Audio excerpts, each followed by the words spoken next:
Live everywhere. Daily Co's Radio on netrootsradio.com presents David Walton. Kagro in the Morning Show.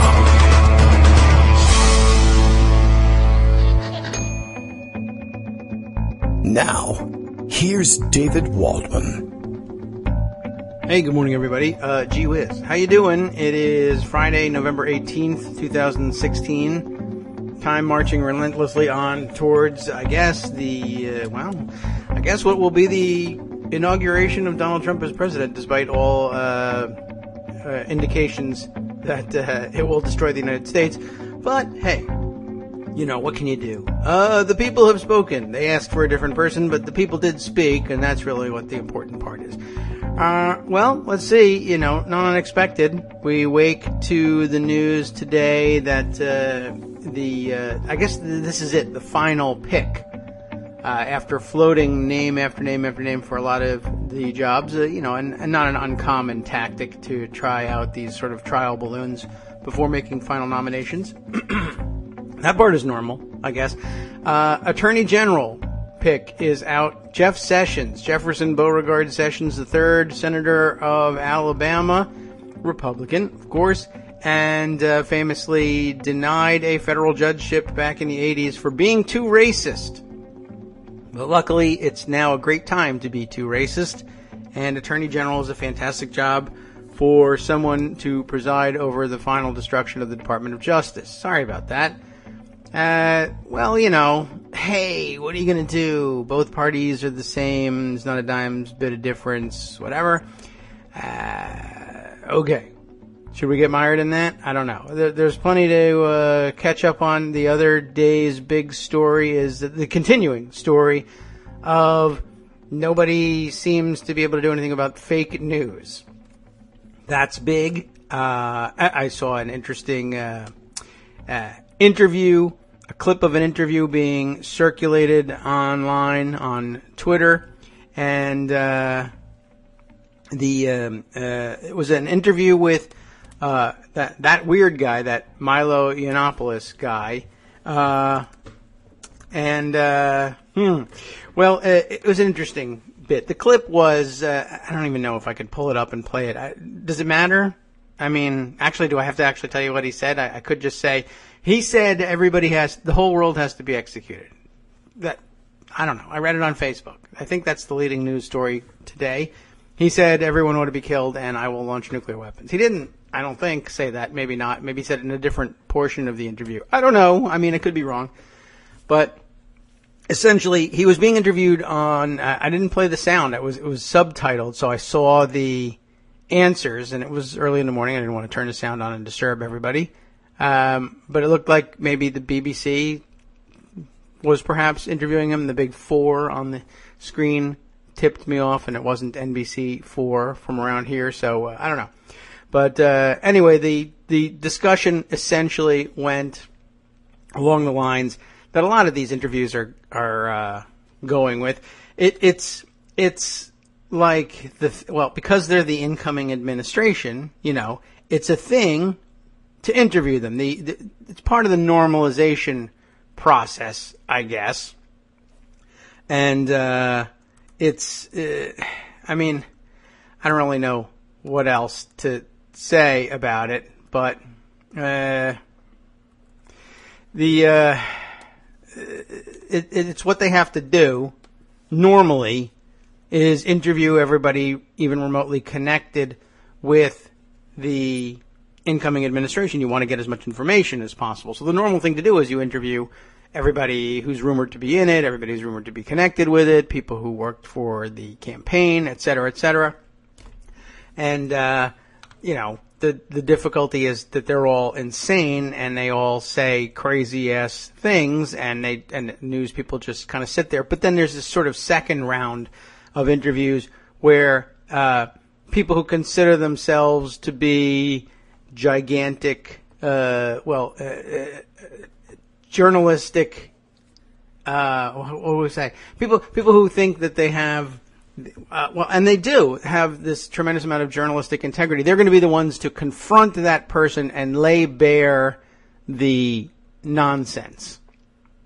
Except, it doesn't embarrass the target, so they just kind of sit there. I guess I'll pick up. Maybe I will just go ahead and find this thing, and now I can hear the audio. But I was interested in it, intrigued by it, and intrigued by a comment that was made on Twitter. Many of you may have seen Frank say this. Frank, to me, most famous as Plutonium Page's husband, and the guy who threw a cup of wine on me.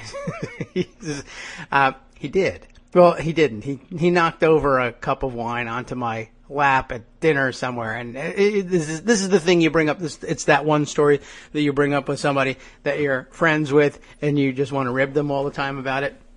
So we never let them forget that one. Anyway, but he made a great comment about it, just noting, and I should go and pick it up. And if you don't follow Frank, you'll find him. His Twitter handle is a little difficult at first glance. It's FVDL. Those are his initials. As it happens, FVDL. But you probably are already following Frank, and you would have seen him comment that this is something that he witnessed in Europe with the far right and the news broadcasters there. They're just sort of fascinated by the weirdness of it all, and then sort of moving along with things. It's inertia. In comes a new administration. Here are the personalities for it. Our job normally is to interview the personalities, so they go ahead and do it. And Frank was commenting last night, I saw this in Europe. It became fashionable to have these people on the news and the talk shows, so they were normalized. In this case, he is referring to a tweet noting as Carlos Maza said, the uneffing believable fact that CBS News was giving a softball interview to an actual white nationalist. And that story, according to Media Matters, involved the CBS interview of, let's open up the story, white nationalist Richard Spencer. CBS News provided the alt-right, as they call it, white nationalist Richard Spencer with a platform to normalize his racist political movement and praise President-elect Trump without pressing him on his racist comments and stances. After noting Twitter's recent suspension of several prominent white nationalist accounts associated with hate speech, CBS News correspondent Jerica Duncan asked Richard Spencer if he was, quote, an advocate for an all-white United States of America, and allowed Spencer to respond, no, I don't think that is going to happen, without offering a follow-up question on pressing him on his past racist comments, or I guess, for that matter, a follow-up asking, the question was, are you an advocate for that, not are you going to be successful? Anyway, so let's see. Now, today also, this conversation started with the interview of Milo Yiannopoulos. This is Channel 4 News tweeted out the clip, and so we'll, I guess, open it up and find out which Channel 4 it is. And what their comment was, this is the moment Milo Yiannopoulos is challenged on Breitbart News headlines and so-called post-truth politics. Is he challenged? I don't know. Does it matter that he's challenged? That I think I do know. The answer is no. And the upshot of this exchange, it appeared to me, was that he was attempting, when he got some actual heat from an actual journalist, he basically fell back on, well, this is all just a joke. You see, we're joking because we like to get a rise out of you, and also you're the ones with fake news. No puppet. You're the puppet. No fake news. You're the fake news.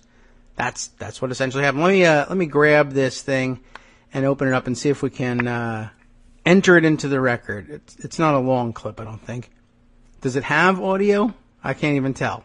You said There we are. that women offended online should log off. You said, yes, we'll certainly let women onto the men's internet a few times a year, as long as you follow a few basic rules. You said, wait, let me finish. You said, mass Muslim immigration must stop, or people will know real rape culture. Are we supposed to just soak that up and take it as one big joke? Am I wrong about that? Am I wrong about that? Answer me. Am I wrong Are we about supposed that? to just soak it up and take it as one big joke? You're supposed to treat it as it's intended and not wrench it from context. You know perfectly well that it is a provocation designed to make people think and perhaps to make them laugh. The guy who's behind all this provocation, the guy who hired you and turned you into a star, as you put it, is now chief strategist in the White House. What does it mean that someone who delighted in offending people, who delighted in having a laugh at Muslims and women, is now at the centre of power? I delight in offending people. I think the grievance brigade, victimhood, you know, the idea that hurt feelings are some kind of special currency, I think that needs to come to an end, and America agrees. What does that say about you? What does that say about the guy who's now the chief strategist?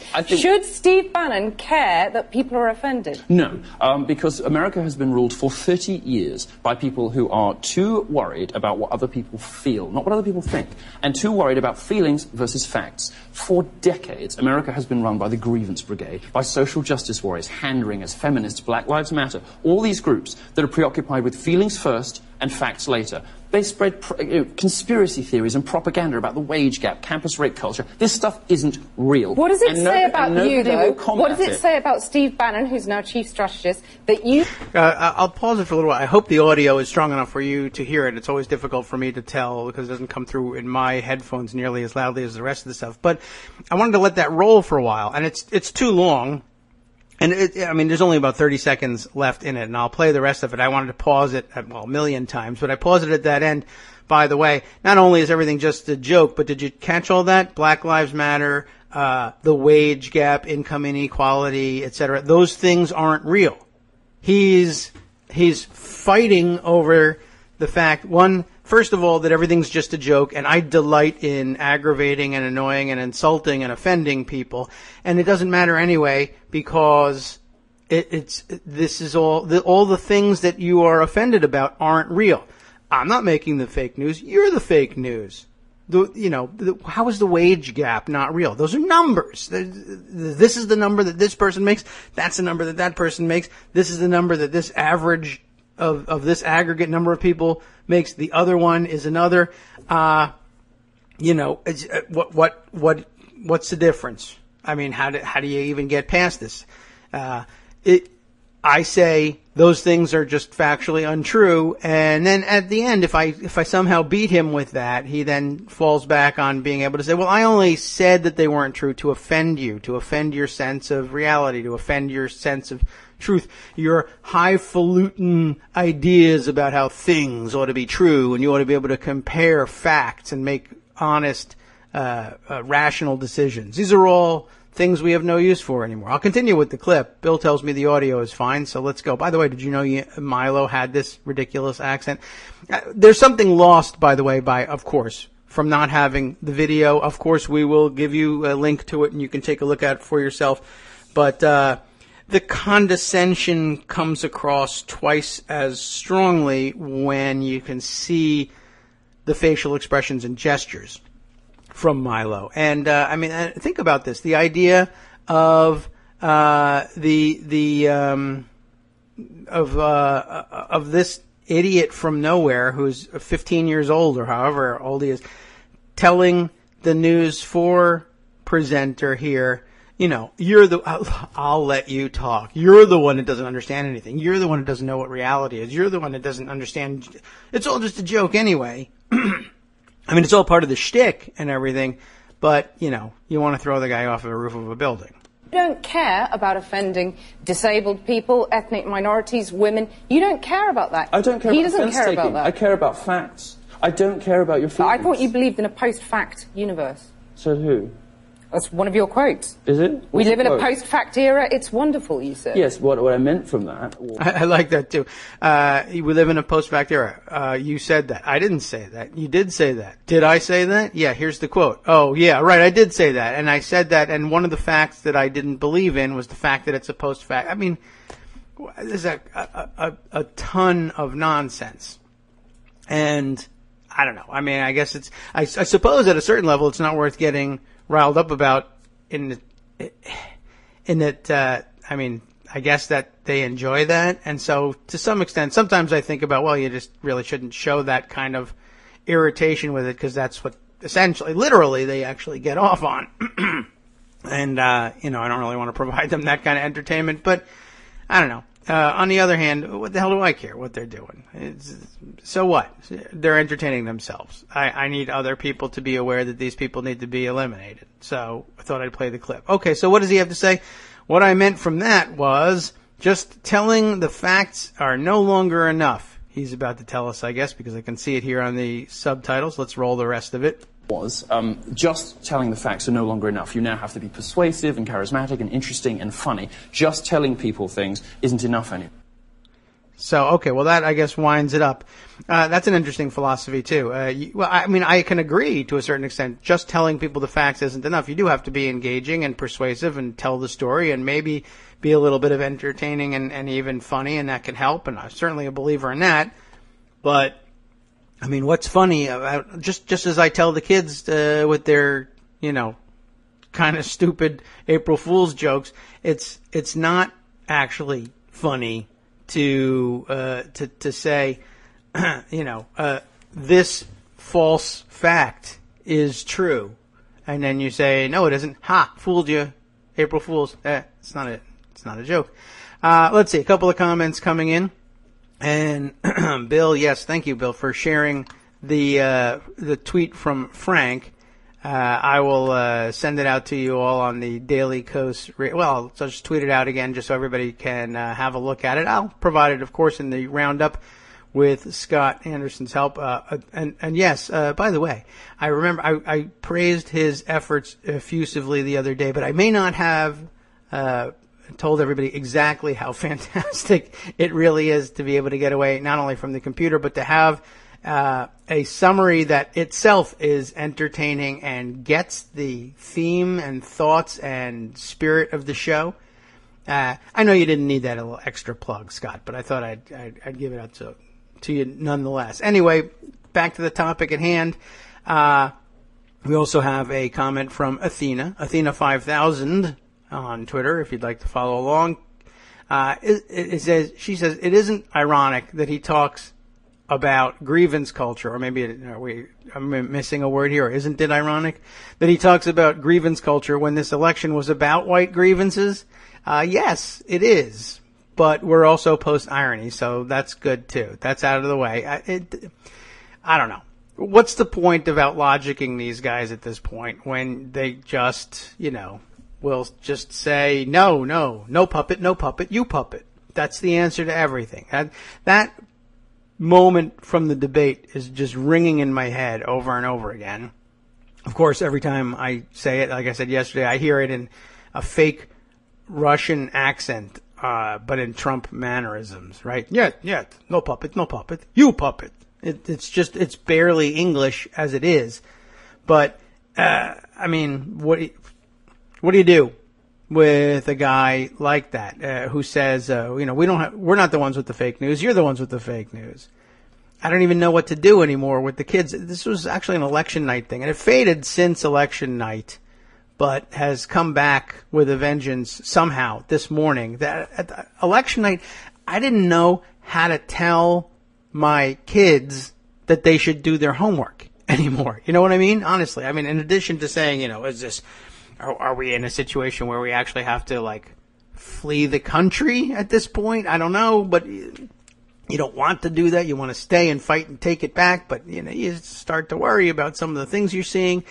And then, I guess more to the point, closer to home, closer to reality, it occurred to me, what would be the point of studying in school or getting good grades or, for that matter, getting the correct answers on a test?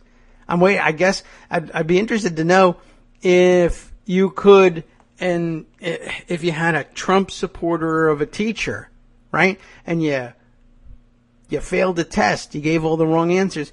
If you came in with a WorldNet Daily post or an internet or a Facebook post from one of the fake Macedonian websites that said that all of your answers were right, would a Trump supporting teacher who in matters of politics is willing to accept this kind of post-truth crap, accept it in the classroom, or would they say, well, that endangers my ability to draw a paycheck, so I'm not going to do that, and I don't really care about anything at all. So, to hell with what you say. I'm the dictator of my classroom. Hey, many teachers have that problem, no matter what their politics is. But I don't know. I mean, are we at the point where you can bring that in as a legitimate source? Are we going to have people referring to them in papers that they write for school? I read it online, and now they tell you you got to give the website. They teach kids how to source things that they read on the internet so the teacher can go and check them themselves. But what are we going to do? What are we going to tell kids? I assume that most teachers are still willing to be more or less reality based, but we've certainly heard plenty of stories in the roundup of all the crazy attacks and intimidation and bullying that's gone on since election night that some teachers are sometimes involved in that too. I don't know. I guess these are just worst case scenarios. All righty. Let's see. We'll catch up with other news of the day and some of the stories. Catch up. I guess we'll skip around and try and find, I don't know, we'll make the best use we can of our time. Also, of course, we will be looking out to hear from Josie Duffy Rice toward the end of the program. And just a little administrative background here, taking care of those arrangements with her as we speak. Hopefully we'll get that connection down and everything will go well. She'll, of course, have plenty to say about Jefferson Beauregard Sessions and his nomination. Lots of reaction yesterday to the proposal that I made to you about the Senate procedure for the possible confirmation of, one would hope, of a Democrat of Barack Obama's choosing being confirmed to the Supreme Court, whether that be Merrick Garland or whether that be someone else, or whether that ends up being perhaps, depending on how the bargaining goes, the least worst Republican that you can find. There are plenty of scenarios under which you might find that that's the only reachable compromise. There's going to be a lot of Republicans who are going to be extraordinarily put off, shall we say, by a procedure like this one. And so no indication at this point that anybody of any consequences actually considering such a thing. And it is well beyond the comfort zone for most Democrats in the Senate. I am hopeful that it is becoming clear that the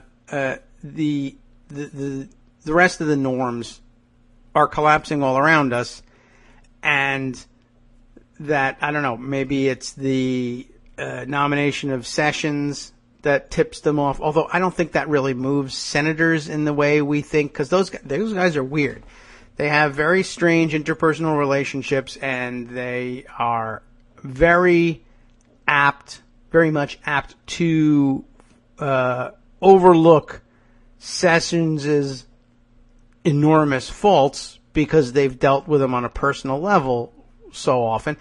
Senators tend to get confirmed by their own. On the other hand, I mean, there are anomalies like Ted Cruz, and who knows whether they would confirm somebody that they have all come to hate in that same way. On the other hand, a great point made the other day by our friend and former Daily Kos contributing editor himself, Dana Houle, who said that might come out very differently than you think. Yeah, it wouldn't mean that they don't hate him. It would mean they would confirm him to get him the hell out of the Senate.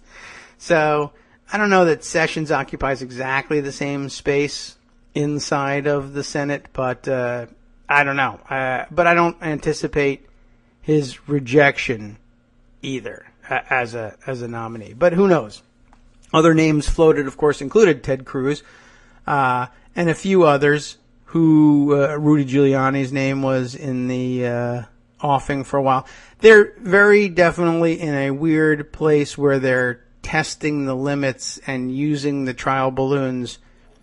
I think in addition to, pushing the envelope and testing the limits and in some cases setting up an otherwise horrific pick as somehow less horrific than the one they floated, basically the expectations game being played, right? We're going to make Hitler the Attorney General. What? No, that's terrible. All right, it's going to be Jeff Sessions. Oh, whew, I feel so much better about that. So I don't know, and some of it may also just be, Milo Yiannopoulos, like Steve Bannon, like delighting in setting people to fret. So, for instance, the rumor circulating that the Secretary of Defense pick might be Eric Prince of Blackwater, which was an actual rumor actually circulating. I guess that's supposed to set you off too, although there's certainly a scenario in which you can imagine that actually being the pick. If Donald Trump, for instance, is, he shows no signs of changing course on anything, of course, but, we've become so, I don't know what, so desensitized, I guess, to the claims that we need to run the government like a business. There are even Democrats who fall for that line from time to time, although I sometimes wonder whether it's just when they are running a businessman candidate somewhere. But anyway, this would sort of be the ultimate test of that, right? We're going to run the state or the Department of Defense like a business. In fact, as my personal business, we're going to run the Department of Defense that way. The guy, he doesn't even live in the United States. He lives in an armed compound in Abu Dhabi and literally works for the Chinese government right now, but basically would work for anybody. Do we just replace the United States Armed Forces with mercenary forces? Do we somehow consider that he would only use his stewardship over the armed forces to instill in the troops and perhaps at the command level the idea that, hey, waiting for you at the end of retirement is a much better paying job as a mercenary in my firm, and just use the thing to hollow out the military and move it over to his personal control if he doesn't think for some reason if he were to maintain the traditional divide between personal administrative power over the Department of Defense and personal ownership power over something that runs very much like it.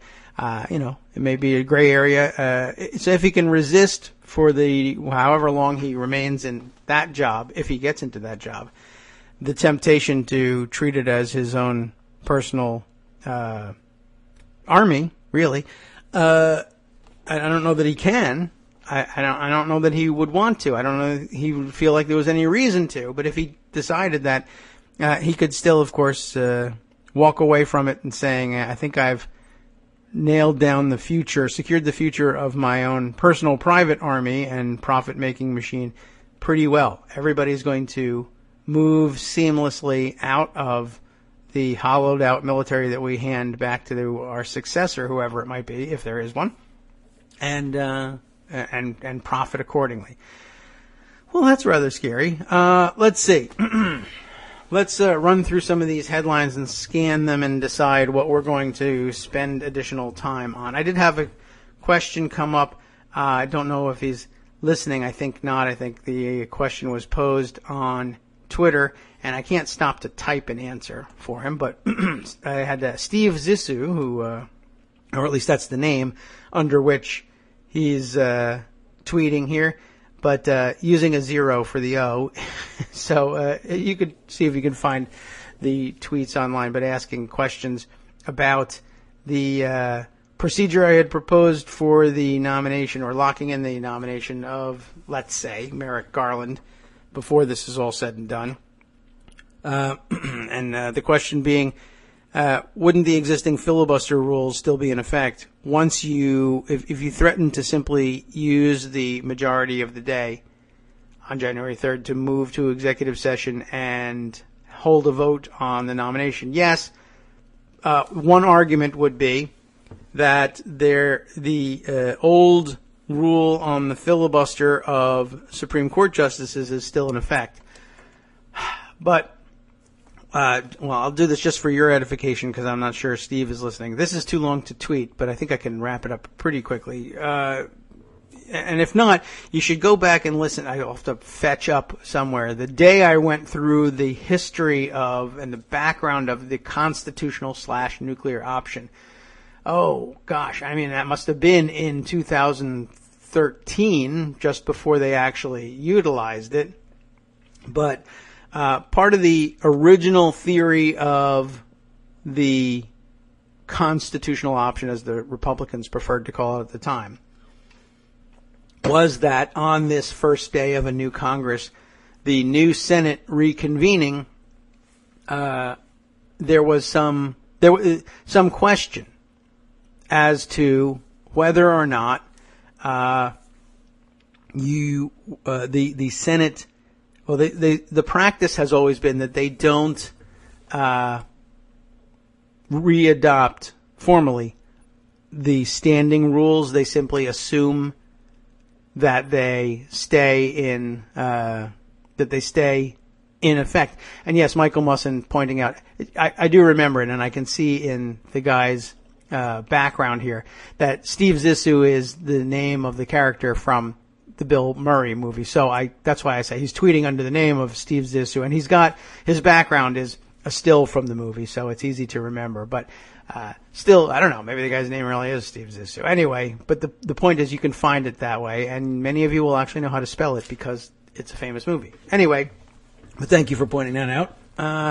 And in case you didn't know about the famous movie, it's The Life Aquatic with Steve Zissou, and he's sort of like a Jacques Cousteau-ish figure in this movie, and I can't tell you anything else about it because I can't remember. Anyway, I was telling you the reason that people thought there was something magical about the first day of a new Congress. Remember when that was supposed to be an important element in the constitutional option, and it still is. I differentiate between the constitutional option and the nuclear option on that basis. I mean, I know they're just two names for the same thing, essentially. But the constitutional option I refer to as sort of the first day of a new Congress version, where the ability to change the rules by simple majority vote wasn't merely a exercise in pure power. That is, if we have a majority and are willing to do what's procedurally necessary to protect a decision from the chair which does not take into account precedent arguing against the use of a majority-only procedure, and simply say, we're just going to beat you with numbers, that's sort of more nuclear. And when you do it in the middle of a session of Congress, that's kind of what's necessary. The old thinking was that at the beginning of a new Congress, the Senate, though it never formally readopts rules for itself the way the House does, because remember this was discussion yesterday, because the House reconstitutes itself entirely every 2 years, every new Congress, and the Senate has 2/3 of its membership carrying over. They figured, under the continuing body theory, that since there was always a permanent quorum in the Senate was never really dissolved the same way the House is dissolved each time, and the rules would simply carry over. But another theory was put forward that argued that, well, what is really should be envisioned as happening here is that the old rules are carried forward, and that there is this special moment at the beginning of a new Congress wherein you are implicitly asked as a body, will you acquiesce to the assumption that the rules continue in force And will you manifest that acquiescence by proceeding to do regular Senate business as though the rules were still in effect? And that would be recognized as the ratification by the newly constituted Senate with its new members, the 100-member body, of the acquiescence there to the continuance of the rules. And so, I mean, that's a really complex way of putting it.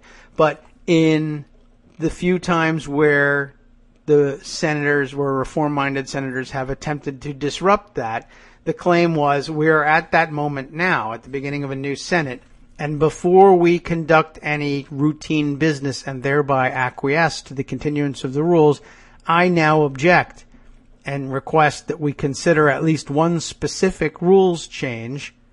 In that case was a change to the filibuster rules. And after we do that, we might then acquiesce to the continuance of the rest of the rules. But I refuse to let any business go forward until we settle this question. And until we settle this question, and therefore the question implicit in it, which is that, which is, under what rules are we proceeding now? If we pause at this point and say, this is the point at which we decide whether or not to acquiesce to the continuance of the old rules, what rules are we, under what rules are we making that decision? And what was posited at that point was that the Senate was operating under general parliamentary procedure, whereby a majority would rule in all questions. And it was then that at that point, it's still, like the regular nuclear option, becomes a pure power play. I posit that we are operating under general parliamentary rule right now, at the beginning of a new Senate. And who disagrees with me? You know, there are people who are opposed to this change, and they say, no, we're proceeding under the already existing Senate rules. And I say, okay, we're going to need to have a ruling from the chair on that. Either you're right or I'm right, and that's that. And then you would ask the chair who's right. And at some point, you know, even in the middle of a session while the rules are still presumably in effect, look, what are you going to do? The chair has to rule one way or another.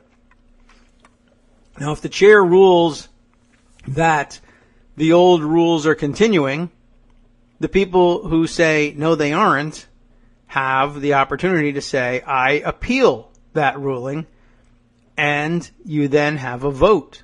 Unless, of course, somebody moves to table the appeal, and then you would have a vote on whether or not to do that. But if you can survive that with a majority, if someone actually were to move to table your appeal, and you could muster a majority to reject the motion to table the appeal, then the appeal still stands, although then you could certainly argue, look, we just essentially had a vote on the appeal itself. If you want to have that vote again, we can do that, but I think it's a pretty good proxy for the validity of the ruling of the chair. But okay, good. Let's have a vote on now my motion to overturn the ruling of the chair. If I can muster a majority for that, then the chair is wrong, and I've proven it. The majority of the body agrees that that's the wrong interpretation. Of course, the other way to engineer it, and the way they were hoping to engineer it, was to have the chair rule, and that's what it did in several instances, ruled that, no, at the beginning of a new Senate, we're not actually proceeding under the old rules until we all agree that that's what we're going to use going forward. And there is this special moment during which we could be presumed, and we will presume it, that we are operating under general parliamentary law and a majority rules on any question. Therefore, I can now entertain your motion to change the rules, Rule 22, with respect to its language on what it will take to invoke cloture in various situations. And they went ahead and did that. Now, in 1975, they used this procedure to lower the threshold for cloture from 67 votes, 2/3 majority, to a 3/5 majority, 60 votes, where it still stands today. And very much like the procedure I described yesterday, though it seems so long ago, for putting, let's say, Merrick Garland on the court during that same special moment before which the Senate actually begins with routine business. But then diverting it in a different way and arguably taking on routine business at that point. But that won't matter for our purposes. But just like that argument yesterday about putting Garland on the Supreme Court, it could also be used merely as leverage. Once you demonstrate that it's entirely possible and that you're willing to do it, and once the other side believes that you will pull the trigger on it, the calculation changes a little bit.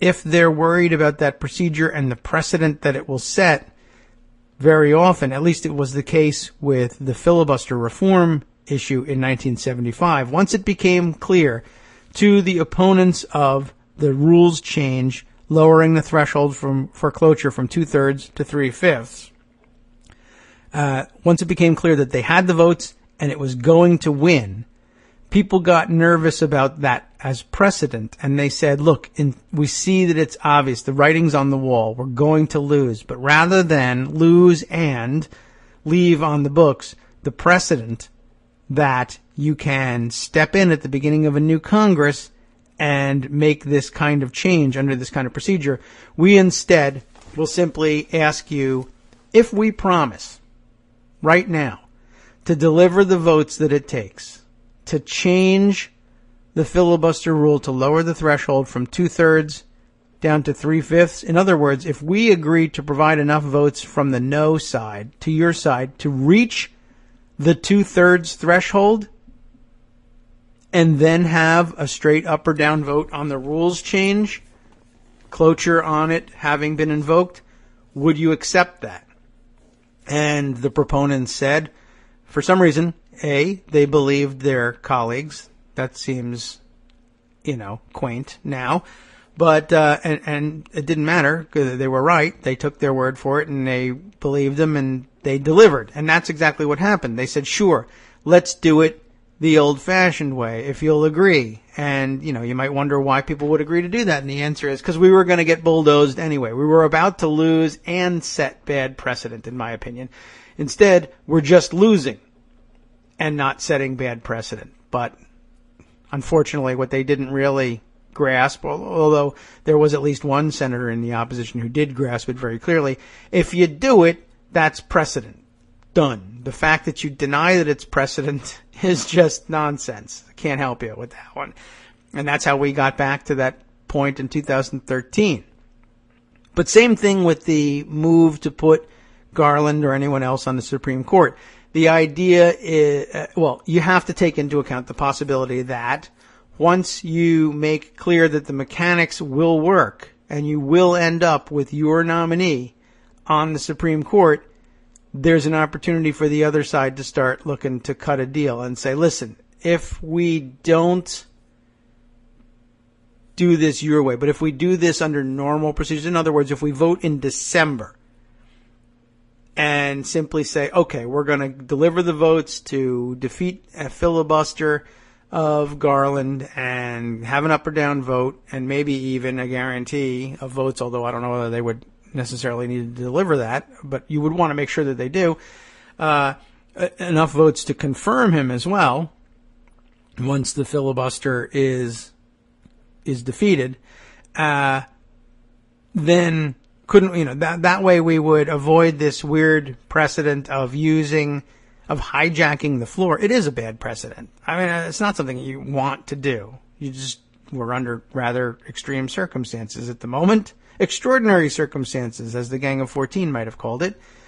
And, it's troubling to think about that because, of course, at the beginning of the next Congress, the same thing could be used. And if you're dealing with a class of senators that's got more returning Democrats than Republicans, you could pull the same trick in reverse. So the preference is for avoiding this, of course. So that's why you would be bargaining with Republicans about perhaps nominating someone else. but that's why you want to start the negotiations further to the left and say the nominee is going to be Hillary Clinton. If you want to get out of our mere power play to put her on the court, you can bargain with us and talk Merrick Garland for a December vote. And, they might bargain back and forth and end up somewhere else, but the point is that you would threaten something that's workable, show them that it's workable, show them that you're going to do it, you're willing to do it, and then they would say, okay, rather than have that happen, we're willing to bargain with you about doing something that looks much more normal. Same thing happened in 1975. You get that point? So Steve Zissou, or the person pretending to be Steve Zissou, or who really liked the movie Steve Zissou, was asking, if you did something like this that you're talking about in January, wouldn't the old filibuster rules be in effect, and couldn't they then filibuster the nomination of Merrick Garland? And the answer is, if you choose to believe that the old rule is in effect, one, you don't have to. You could make that argument, and because Joe Biden is in the chair and in the position to make that favorable ruling that, nope, we're back in that golden moment, and if you have the 50 votes or the majority votes, you don't need 50 at this point, because remember, the Senate is a body of only 66 at that point. If you've got 34 votes, then you're right, you're in the golden moment, and there's no such thing as a filibuster, and you move forward. You could opt to change the rule at that point, but you don't have to. All you'd do is you'd say, there's no filibuster going on here, we just overruled it. Boom. You could change the rule, or you might blow right past that. Or if for some reason you decided not to ask whether or not we're in that golden moment, you could simply pull the full nuclear option, as they did in 2013, and simply say, I have the majority necessary to say that rule doesn't apply anymore, or that will be different going forward, and thereby nuke the filibuster rule on Supreme Court nominations. But I don't know if that's the way they would want to go. I think they might rather stay in the golden moment, because there's a pretty decent chance that at some point during the 4 years that everybody, for some reason, thinks Donald Trump will survive in the presidency, he may get a chance to make a Supreme Court nomination that will be very contentious and that everybody will want to be able to filibuster. And so, I don't know. Don't do more than is necessary to get this thing done. That's always a pretty good rule of procedure. So I hope that made some sense, and that one of you will tell Steve Zissou that I have an answer. I just can't stop to type it right now. And perhaps I can send him a note that says that later on, before he gets discouraged and walks away. All right. So again, back to something I didn't intend to spend that much time on it, but I don't know. I think this is an important point. Obviously one that needs to be written up, and that's a big pain in the butt, but I guess I'll have to do that at some point. Anyway, lots of discussion about the idea, and I do not know that it has any currency among the people who would be needed to do something like this. On the other hand, I would keep it quiet if I were them too. So you never know until it's too late. Haha. But yeah, my suspicion is, if I had to bet, I would bet that they would say, yeah, that might work, but it's so dangerous that we're not going to do it. And we just don't think things are going to get that bad. And I was hoping that the Jeff Sessions thing maybe would wake them up to that. All right, maybe not. What about the weird conflicts of interest and nepotism? Is that going to wake them up? Of course, we have the blind trust that isn't blind, being run by administrators who don't actually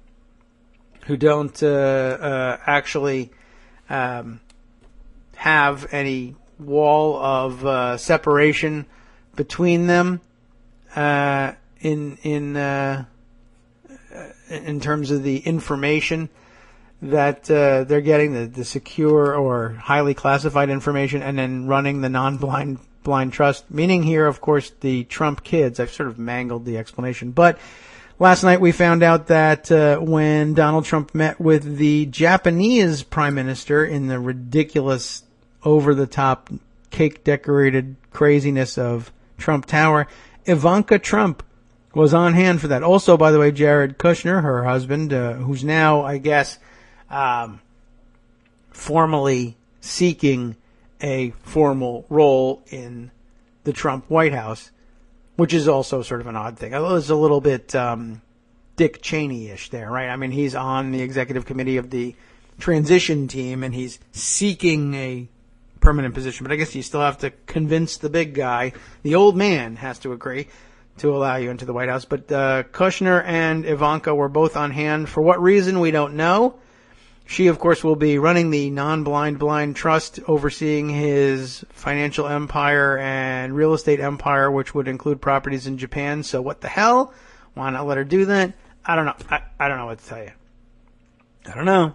Anyway, just thought that was interesting. There's another very interesting story behind it, and I'm not clear on all the details of it, but the media will cover, the mainstream media will cover this one plenty, I'm sure, because it's about them. But apparently we found out that Ivanka was in the meeting.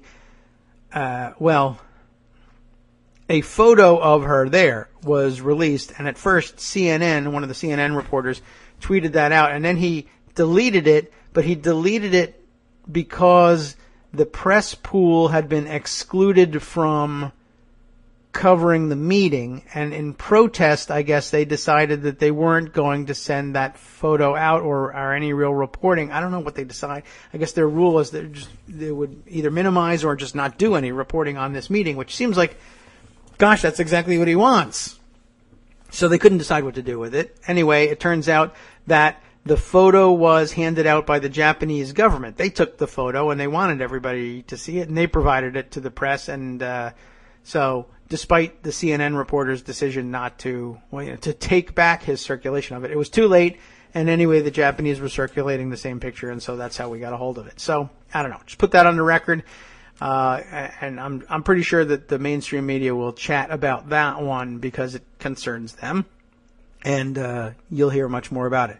So yeah, I mentioned that Eric Prince's name was in circulation for Department of Defense. I haven't seen the morning headlines that would provide us the links for that one, but I do have a tweet from Phil Kerpen, who says he's a syndicated columnist, among other things, in his Twitter bio, so you have to believe that. And he's got a little check mark, so you have to believe that too.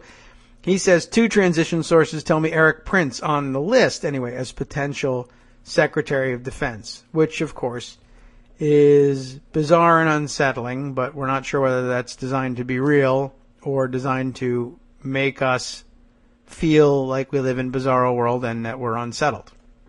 I think they're just as happy about that.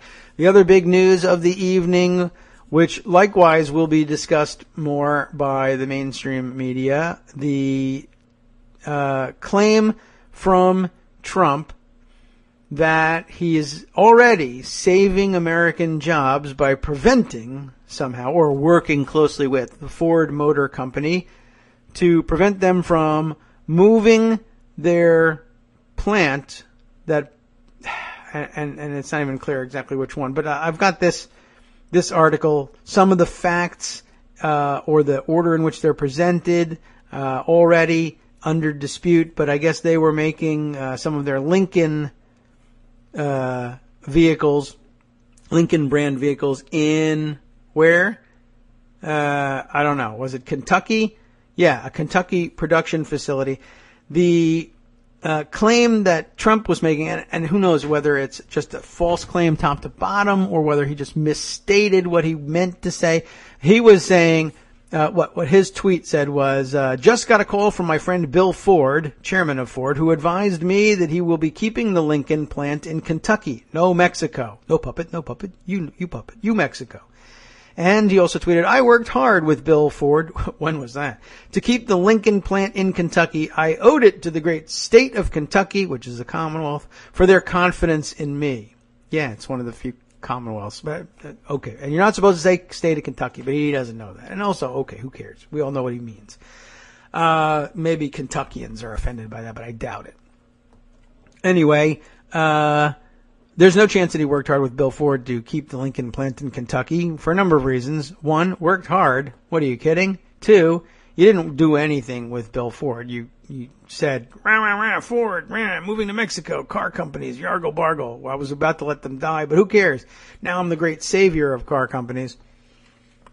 And of course, the most highly technical of the points is, no, they didn't intend to move the Lincoln, Kentucky plant to Mexico. Of course, I guess technically speaking, if the plan was to close the plant and build a new one in Mexico, under the new rules, you could say, I didn't move the plant to Mexico. We built another one in Mexico and closed the one we had here. I didn't put it on a truck and move it, right? See? No truck would be able to move that whole factory. Gosh, what are you, crazy? Thing is that even that wasn't in the offing. Ford had no intention of shuttering the Kentucky plant and opening a new one entirely, with doing all the same work in Mexico. Though they apparently did have, and this is where the kernel of truth, from which they can pervert anything, I guess, into fake news.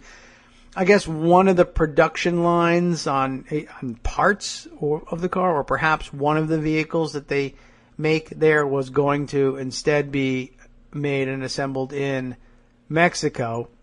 But the rest of the stuff they make there, and all the people who are employed to work on them, was going to stay in Kentucky. But no matter. Gee whiz, you can just blame it on Twitter. 140 characters. It's just hard to get it all across. It's so highly technical. But lots of dissection of that story out there as well. I will share a link or two that will help you sort your way through that one, just so you can get up to speed. Joshua Warren breaks me up now.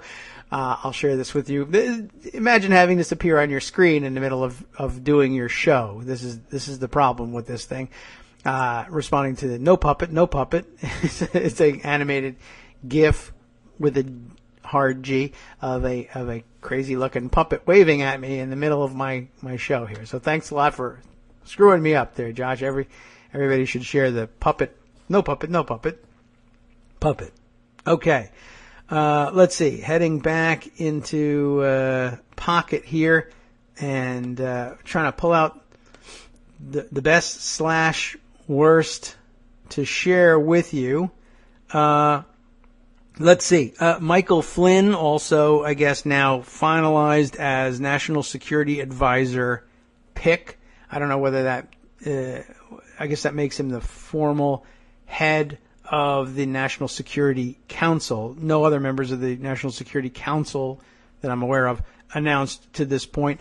And all of the craziness, all of the dirt coming out on Flynn today. You'll see it compiled in many places. We'll share some of the sources of the worst of it. I guess the ones that in the quick and dirty worst of the worst stuff that you'll see discussed today. Brendan Nyhan circulating this tweet: incoming National Security Advisor makes dubious claims so often that his staff have a name for them. And this, an excerpt from the New York Times. They also both exhibit a loose relationship with the facts. General Flynn, and whoever else they were talking about, we don't know unless we read the New York Times article. General Flynn, for instance, has said that Sharia, or Islamic law, you remember that freak out? Still in existence, is spreading in the United States. Parenthetically, it is not. His dubious assertions are so common that when he ran the Defense Intelligence Agency's subordinates came up with a name for the phenomenon. They called them Flynn Facts, in, of course, bunny ears quotes there. So there's that, and then, of course, there is the even stronger objection to the many insane things that he endorsed and retweeted during the campaign, including, most recently, a comment from, I guess, one of the alt-right, neo-fascist white nationalists of no nation, who tweeted that I can't even remember what they were talking about, what point they were making, but the punctuation on it there at the end was not anymore, Jews, not anymore. And apparently this was something he felt entirely comfortable retweeting. But hey, sometimes people don't know exactly what they're retweeting, so let's normalize that, right? Okay.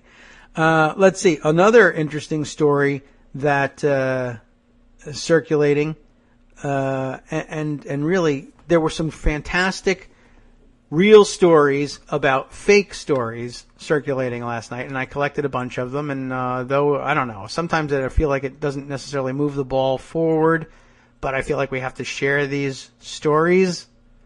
Well, let's see. There are these few here. I thought I saw the offending Michael Flynn tweet roll by, but I think I actually missed it. We'll pull that one up. Have to make a note for myself about that one. Okay. So another of the sort of fake news stories illustrative of the overarching theme of fake news was this one. I'll pull this up. We got to look at some of my. Basically, the best record of this stuff is my tweets from last night. I was just retweeting and then planting those tweets in Pocket. But Oliver Willis, again, pointing this one out, saying yesterday, a friend of mine with a lot of conservative friends sent me this. And again, that's not the best sourcing in the world, no doubt. But it was a texted conversation between this friend of Oliver Willis and this other person, still arguing this fake news crap on the Daily. 4-year-old girl dies in ambulance stopped by protesters. Bernie Sanders paid protesters $16 an hour. George Soros paid protesters, etc., etc., etc. The paid protest thing that we saw from Ben Sass yesterday. But now embellished with the story that a 4-year-old girl in an ambulance died on her way to the hospital because it was blocked by protesters. No indication anywhere where that might have happened. No indication that it happened at all. It doesn't really matter to them. They just like to say it.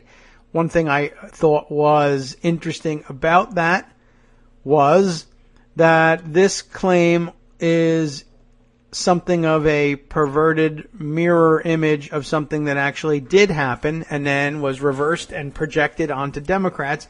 There really was an honest-to-God real news story about this, not a 4-year-old girl, but I believe an elderly woman who died in an ambulance on her way to the hospital because of the enormous traffic in Fort Lee, New Jersey, caused by the George Washington Bridge lane closures ordered by Chris Christie, who up until recently was supposed to be heading up this transition effort. Do you remember that one? In other words, the very nearly the real story of Chris Christie and Bridgegate was simply recycled and projected onto Democrats. I'm not the puppet, you're the puppet. We're not the fake news, you're the fake news. We're not the ones that blocked traffic and had somebody die on the way to the hospital. You are. That's where we are. There was another couple of great collections of these insane stories. And before let me jump right into this one here. Jesse Singal put together an interesting tweet storm. Maybe that, I think, should be, I'll throw that one on after this one. There is a news piece here that encapsulates another tweet storm that I saw that really was the heart of the story, but he includes some helpful narrative around this story. Our author here, you may know him very well from Twitter, and it's an essay by Todd Zwilich, who you might be following on Twitter and who I recommend that you follow. If you don't, Washington correspondent for The Takeaway from PRI and WNYC Public Radio, Todd Zwilich, Zwillich, in case you aren't following him already. Todd is 2 D's, so string it all together. Todd Zwilich, one word. You know how Twitter works. And you can follow along with that too. But he had a great tweet storm. It's included in this broader write-up, narrative write-up of it. And it's called The Rot of Fake News. Okay, we'll share this one before wrapping up for the day and focusing our attention on Josie when she arrives. Here we go. I've been spending more time than I'd like at the dentist lately. Just by way of setting this up, the mortgage on an accidented 6th grade swim practice has come due, and some of those damaged teeth need work. Like most Washington journalists, people jump at the chance to yak about politics with me, and like many dentists, my friendly Dr. Brown, that is to say bunny ears quotes, it's not his real name, he loves to chat. Dr. Brown is a news junkie, and it has, by the way, no relation to Dr. Brown of Black Cherry Soda or Celery Soda fame that I know of. This man is a dentist, for God's sake. He cares about dental health. He's not going to put out sodas, and that becomes relevant. Honestly, it does. Dr. Brown is a news junkie, and when I'm in his office, he starts the debate right up. I'm always prepared for an indictment of the mainstream media, very affably delivered. None of that is unusual, and it's not onerous as far as I'm concerned, but as the presidential campaign drew more intense, I started to detect a shift in Dr. Brown's chosen topics. What had once been legitimate gripes about Obamacare, or Israel policy, had changed. Dr. Brown was increasingly concerned with the criminals in our very midst. As I sat in his chair a few weeks ago awaiting an x-ray, Dr. Brown brought up Hillary Clinton's emails. Of course, as a member of the mainstream media, normally that wouldn't be a valid complaint from you, but okay, Todd's one of the good ones. Right? Okay. Get used to it. Okay, so Dr. Brown brought up Hillary Clinton's emails and how the FBI had failed to recommend an indictment. We all know that was a story. This was definitely an issue in the campaign, but Dr. Brown knew why the FBI and its overseers at the Department of Justice had failed to act. Why? Loretta Lynch, he said. The Attorney General is in trouble herself. She can't afford to stick her neck out on this. That's sort of kind of true, right? Why not? I asked. Well, she took the Fifth Amendment for paying off a ransom to Iran in the nuclear deal. The whole thing was illegal. Too much coming down on her.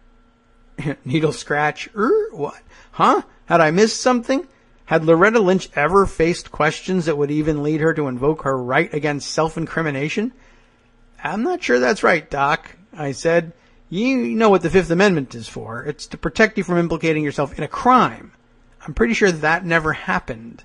Dr. Brown insisted that the Iran nuclear deal was so crooked and the $150 billion Iran was paid so corrupt that Lynch had to protect herself from jail.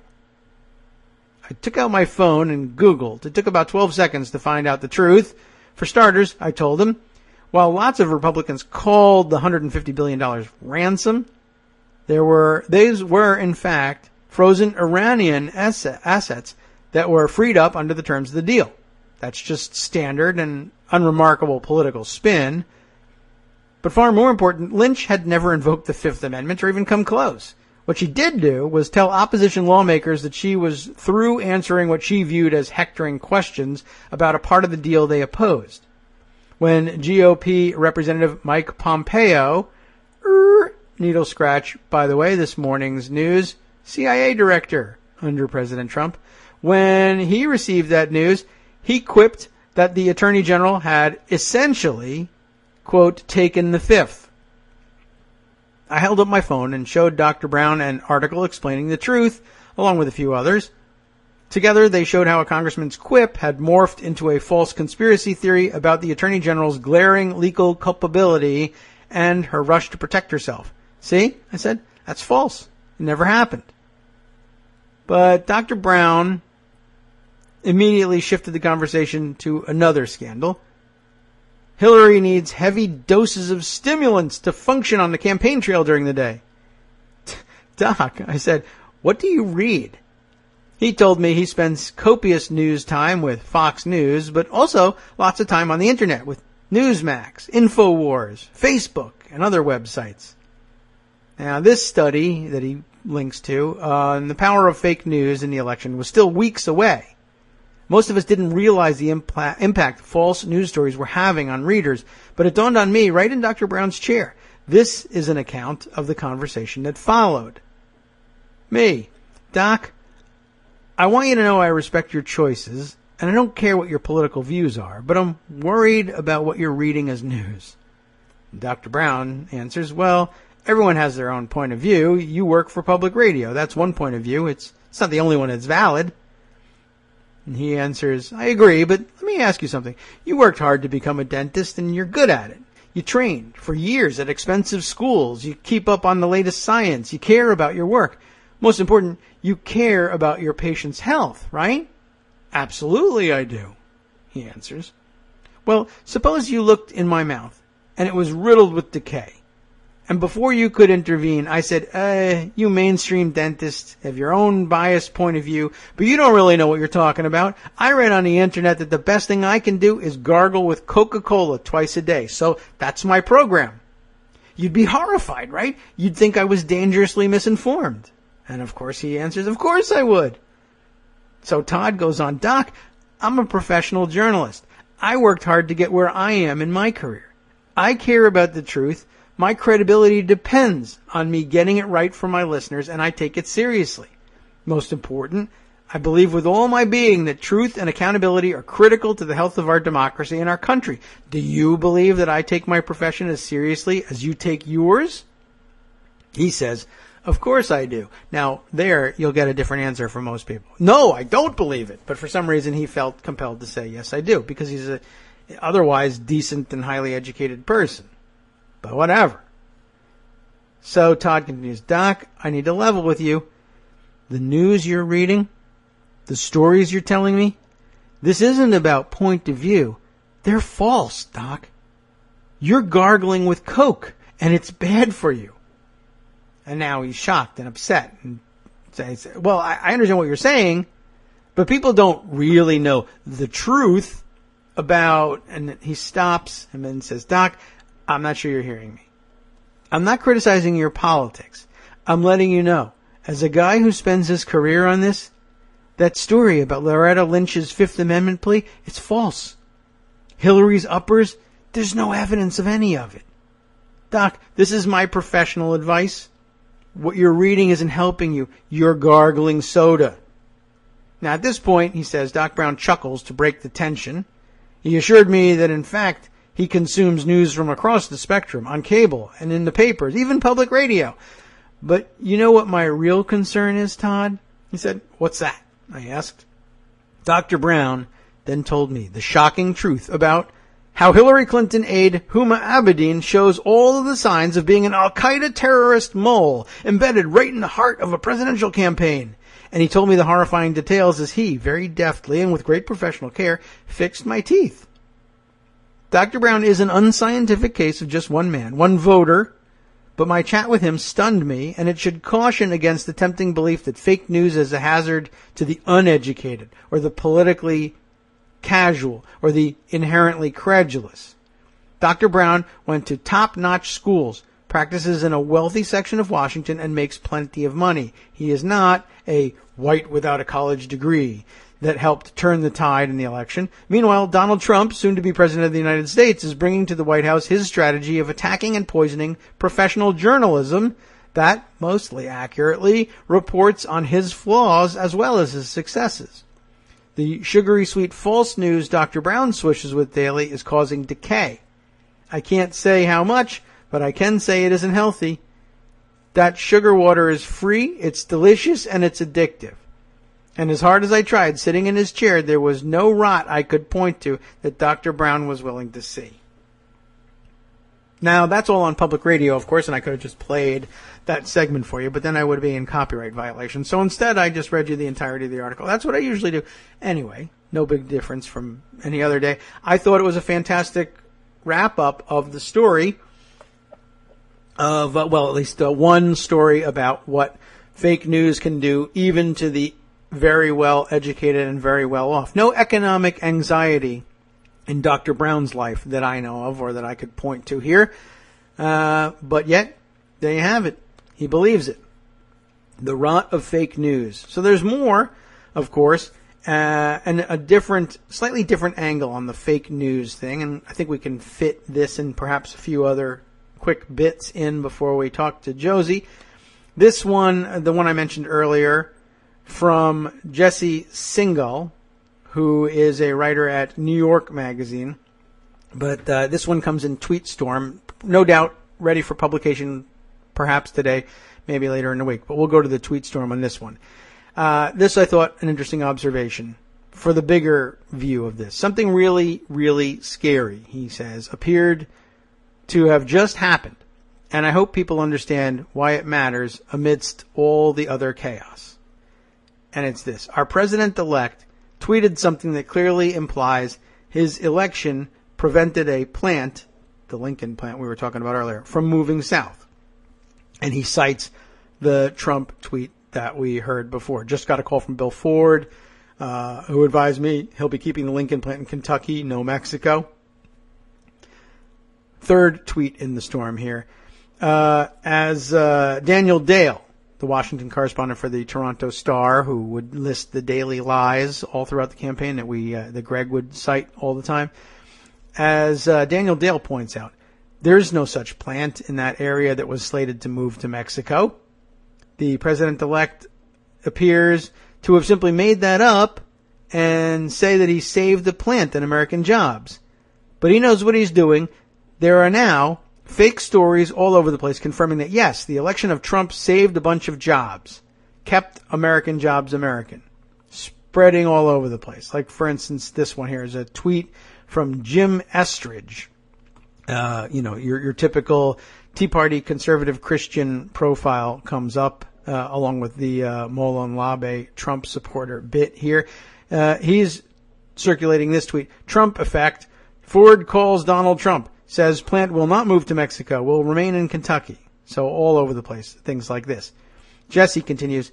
Do a Google News search, like the one he provides a link to. Multiple fake conservative sites have already picked up on this, as did Reuters, for God knows what reason.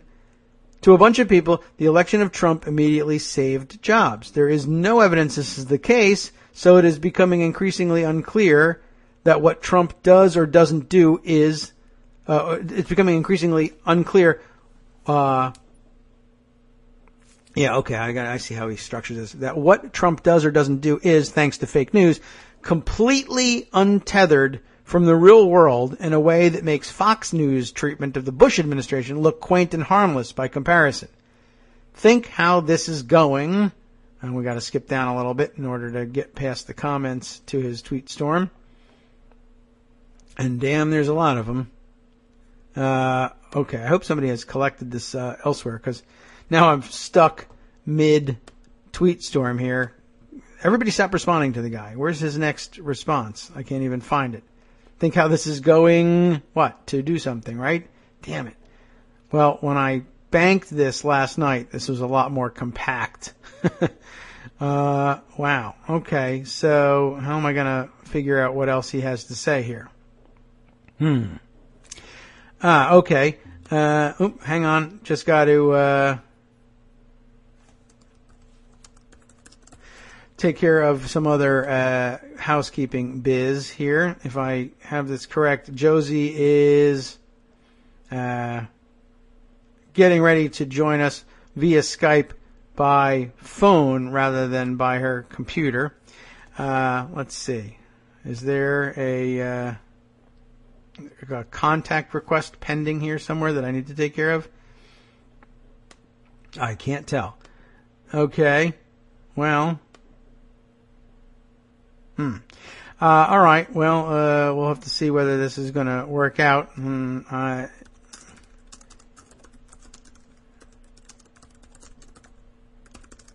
have to actually take time out in the middle of this because we have no production staff to take care of this. I have to ask her whether there's a contact request pending somewhere that I need to find and approve. I don't see anything hanging out there. Meanwhile, let me see if I can get back to Jesse Singal's tweet storm here, which has, like I said, been interrupted by all of the interactions that he's had on here. So I'm going to have to go to his feed instead and see if I can scroll back and start it up again. One of the, I guess that's the real benefit of Storify rather than actually using Twitter's own reader for these things. When you see it as a coherent tweet storm in the first instance, it doesn't stay that way in Twitter's feed later on. Okay, so here we are. So we have, to a bunch of people, the election of Trump immediately saved jobs. There is no evidence that this is the case, so it is becoming increasingly unclear that what Trump does or doesn't do is, thanks to fake news, completely untethered from the real world in a way that makes Fox News treatment to the Bush administration look quaint and harmless by comparison. Think how this is going to play out when it comes to really complex policy matters that even informed people have trouble following. Completely post-truth. We are, he says, so effed. In the 11th of 11 entries into the tweet storm. However, I believe he continues with it a little bit later on. He says, he's correcting some links to the Daniel Dale story.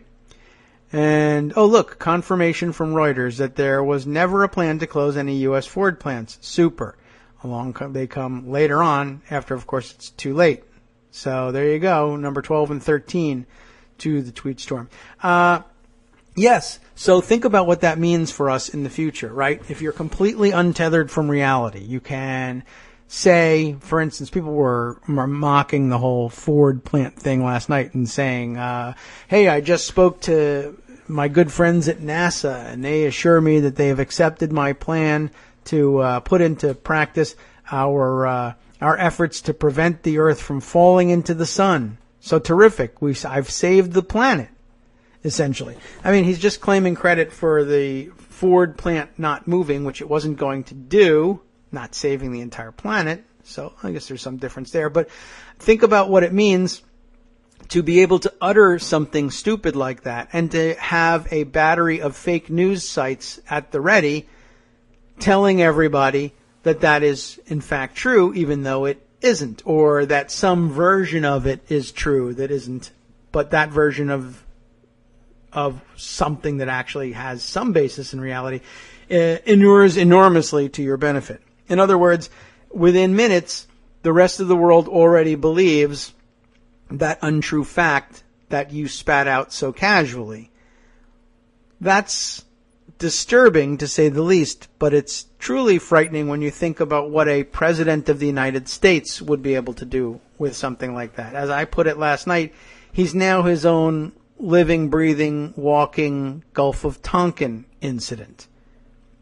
It's not necessarily going to be limited to, hey, I saved the Ford plant. What if it's, hey, they just attacked us and we need to nuke them, and it never happened, but a battery of fake news sites immediately rushes to tell everybody that it did.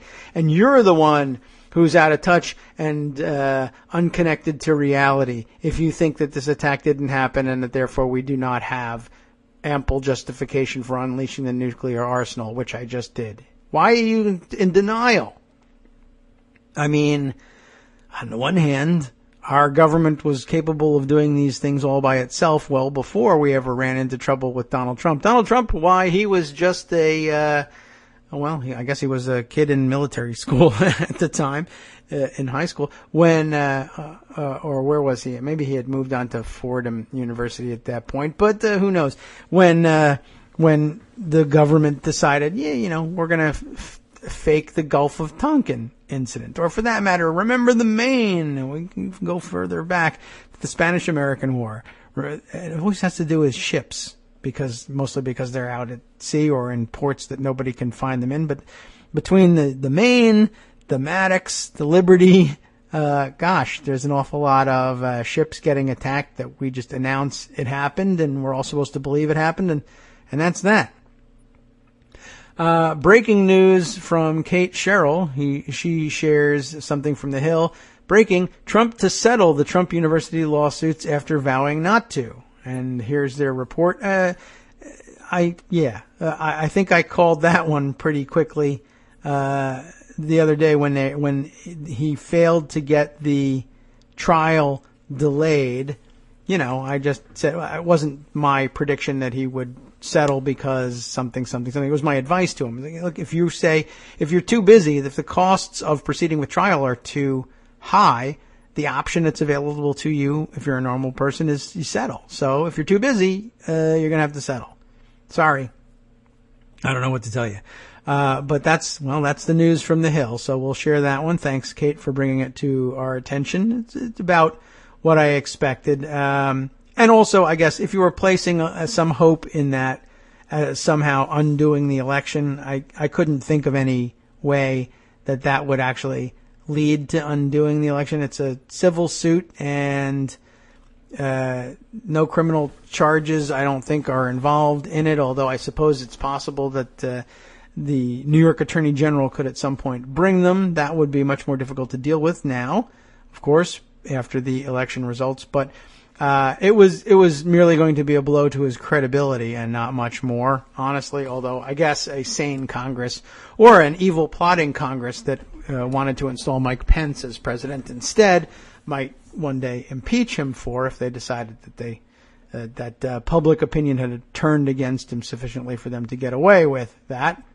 But I don't think we're there yet.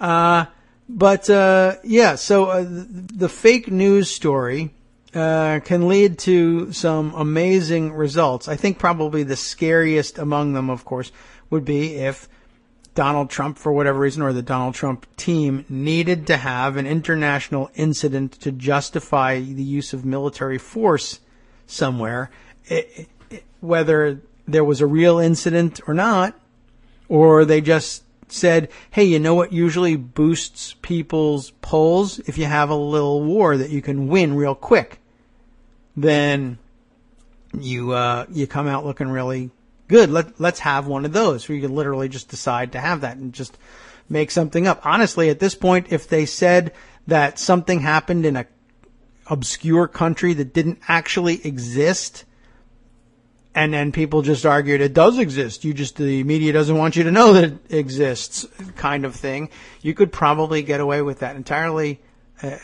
You could fake actually the whole thing. You wouldn't even necessarily have to have the war and use the resources to have a war started on false premises. You could probably get away with saying we had a war with a fake country and we won it, and this is the news. And that might these days that might actually work. Another observation, although I don't know if I correctly put this one aside anywhere, but I'll see if I can dig it up. Somebody made a terrific observation. Here we are. Hold on a second. I need to, again, take a pause just to, there we go. Now I think we can connect with Josie here. Let's answer. Hey, Josie, how you doing? Good. How are you? Oh, thank you for trying 2, 3, 5 times for getting through. No, of course. A little bit. Sorry for all the trouble. Oh, no problem. I'm glad we have you here. I was just, let me just wrap up. I was telling everybody, well, of course, we're all following the real news about fake news, which is not much on everybody's mind. But I was going to say, I have to pull up the observation here later on. But somebody pointed out there's, in addition to the worst case scenario in which a President Trump merely declares that some international incident has happened and we must respond to it with military force, and his fake news brigades circulate that story, and instantly 50% of the population is sure that happened. Smaller scale, somebody was pointing out that his usual habit of attacking political enemies, for instance, among the press, or any corporate enemies that he has, simply tweeting out that thus and such a company is, full of losers and is a failure, or the failing New York Times is this, and they're losing money hand over fist, et cetera, et cetera. As president of the United States, you have considerably more leverage even than the very famous Donald Trump ever did as a private citizen.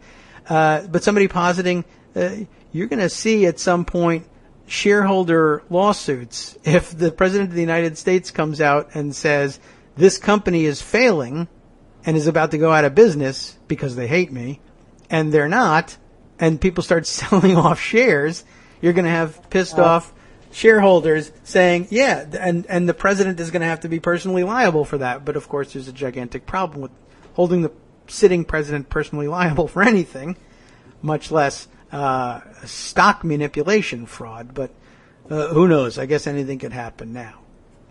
So with that in mind, let's turn back to the first topic of the morning. Everybody, of course, talking about Jefferson Beauregard Sessions III and his, I guess, now locked nomination, at least, to the Attorney General post. That's got to be on your mind. Yeah, I shed a few tears about that this morning. Imagine. I was saying to some coworkers the other day that I think that I wasn't really appreciative enough of the DOJ these past 8 years. I got used to them.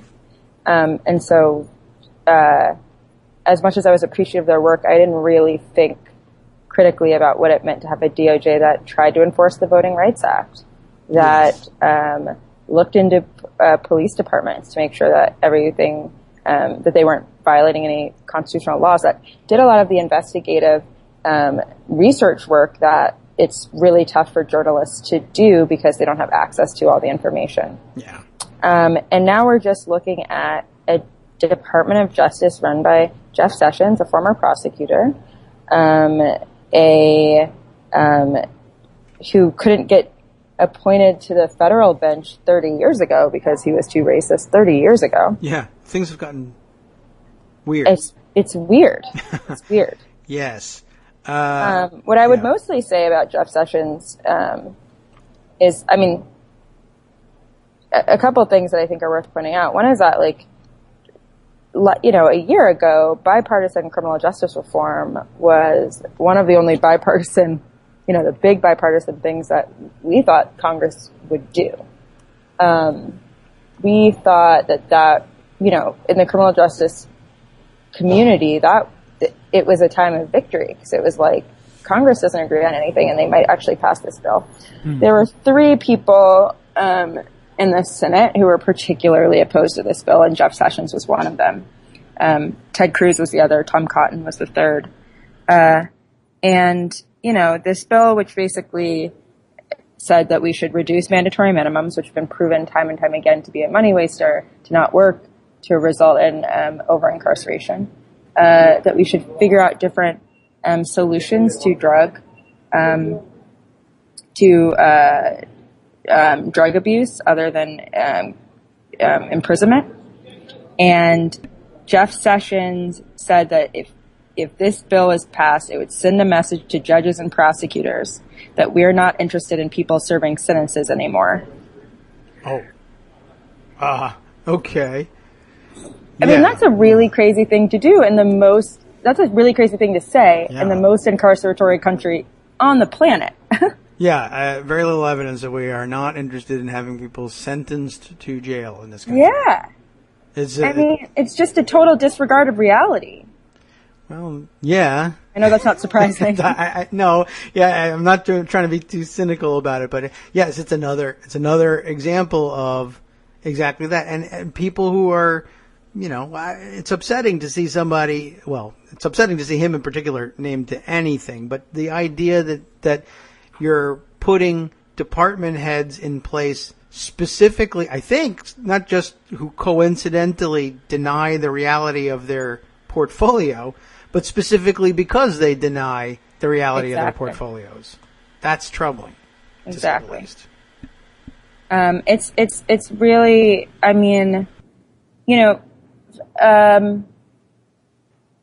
on my particular issue of writing about prosecutors, most of that work is done in the states, right? Most of the efforts around criminal justice reform are done on the local and state level. So I've always pushed against kind of the focus on the federal because I think that we focus on the federal sometimes too much at the expense of local criminal justice reform. The reality is that the DOJ is responsible for federal enforcement, number one. So that's a huge, huge, huge loss to any civil rights law, federal civil rights legal enforcement. It's a huge loss to protecting citizens from police brutality. But it also, rhetoric matters, and rhetoric has an influence on, federal rhetoric has an influence on local and state action. And you could see that with Eric Holder when he started talking about maybe the drug war is, is a lost cause. People started listening to that. And he wasn't the first person to say it, and he wasn't the biggest person to say it, but he was an important voice. Having Jeff Sessions, who literally thinks that thinks that the response to the heroin crisis is more jail. That's a big problem. Yeah, and too late for anybody in the regions of the country that were so responsive to Trump and who have such a problem with the heroin epidemic and the opiates epidemic. Not that they might have stopped to consider this, right? But although I suspect it may end up being less of a problem for them than it would be if justice were applied broadly, fairly, and equally. Yeah, but we'll see. I don't know. It's hard to tell. There is a very important point that the drug war has disproportionately affected people of color and poor people and people in cities, and that when white people started using heroin at higher rates, that we started talking about rehab. That is true, certainly to an extent, but it's also true that the drug war isn't over, and it's not over in white communities either, and that there are prosecutors across America who are charge people with murder for sharing heroin with someone if that person dies. Mm-hmm. So, me and my husband are heroin addicts, and I buy heroin and he uses some and dies. There are people who are there are prosecutors who are sending people away for murder for that. Which, wow. Not only does that not fit any definition of murder that I can imagine, it also just does not solve the problem, and we know this. Science has told us this. The corrections departments, the corrections industry has told us, not the private industry, but the public industry has talked about rehabilitation. Former addicts, the formerly incarcerated. We know that the way to handle serious drug addiction is not through jail. And yet that looks like a direction that we could be headed in again. Yeah. And amazingly, it might not end up being the top of the list of priority problems, given how they're flooding the zone with it. Totally. Yeah, and no surprise there. That level of a sensible approach to the drug scourge in the country has always ended up taking a back seat, because in the end, it's easy to convince most of politically engaged voting society that, this is a problem, and one day we would like to get around to fixing it, but at bottom we're talking about drug addicts, and hey, who cares? So right. We'll store them in jail for now. Right. And, the question is, for all of these people who said they voted for Trump because he was a businessman, because of economics, it has nothing to do with race and gender, and, all the Republicans that say that they are pro-criminal justice reform, are they going to stand up against Jeff Sessions? I can already tell you the answer. This is a test that we've all seen before, but, there is an opportunity, right, for people on the right who have called for criminal justice reform, and there are many of them, to say, this is not the guy. This is not the guy. But I don't predict that happening. And so we'll continue to fight like hell to push back against his nomination. But I'm feeling very, very discouraged this morning. Yes, as I can well imagine. And it's just discouraging in general, even minus all the terrible things that he can do going forward. It's discouraging to know that you can discover somebody to be an avowed racist, beat them at the game of nominating them to the federal bench, and that they can use electoral politics to erase that record, that they come back as a senator. That's a joke, but what are you going to do, Alabama? Right. But, there is something you can do about it in Alabama. Allow everybody in Alabama to vote, and it won't become a problem. But obviously that won't happen. And now, of course, he possibly becomes Attorney General, and guess what? He gets to oversee cementing the system whereby it will be guaranteed for the decades to come, at least, that no, not everybody in Alabama is going to be able to vote. That way, just holding the door open for more racists to infiltrate the federal government. You know, it's really shocking how far things have shifted in just a year. I mean, obviously in every single way, but really, other than Donald Trump, most of the Republican nominees for president were, conceding that some sort of criminal justice reform was necessary, that some sort of change in how we treated people accused of crimes, people convicted of crimes, depending, especially nonviolent drug offenses. Mm-hmm. People were starting to talk about that change, and it was becoming normalized. And he I feel like he just had an idea one day that, to say law and order, it didn't, obviously, like everything else with him, it didn't seem to have, much thought behind it. Yeah. But the fact that he has stirred up such a resurgence of a narrative that people, have been working 20 years to chip away at, and finally we're getting there. And just with this appointment, my heart sinks. Yeah.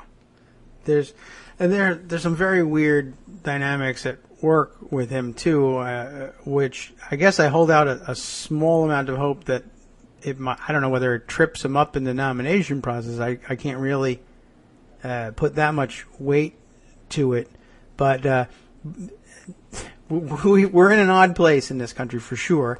On the one hand, the growth of and the spread of this kind of normalization of racism gives him a moment during which he can certainly slip through, but it does come paired with a very odd and somewhat incongruous growth in the normalization of relaxing of marijuana laws across the country. And then he's famously, the only thing that ever turned Jeff Sessions off to the KKK was that some of them smoked pot, which was an amazing find out of his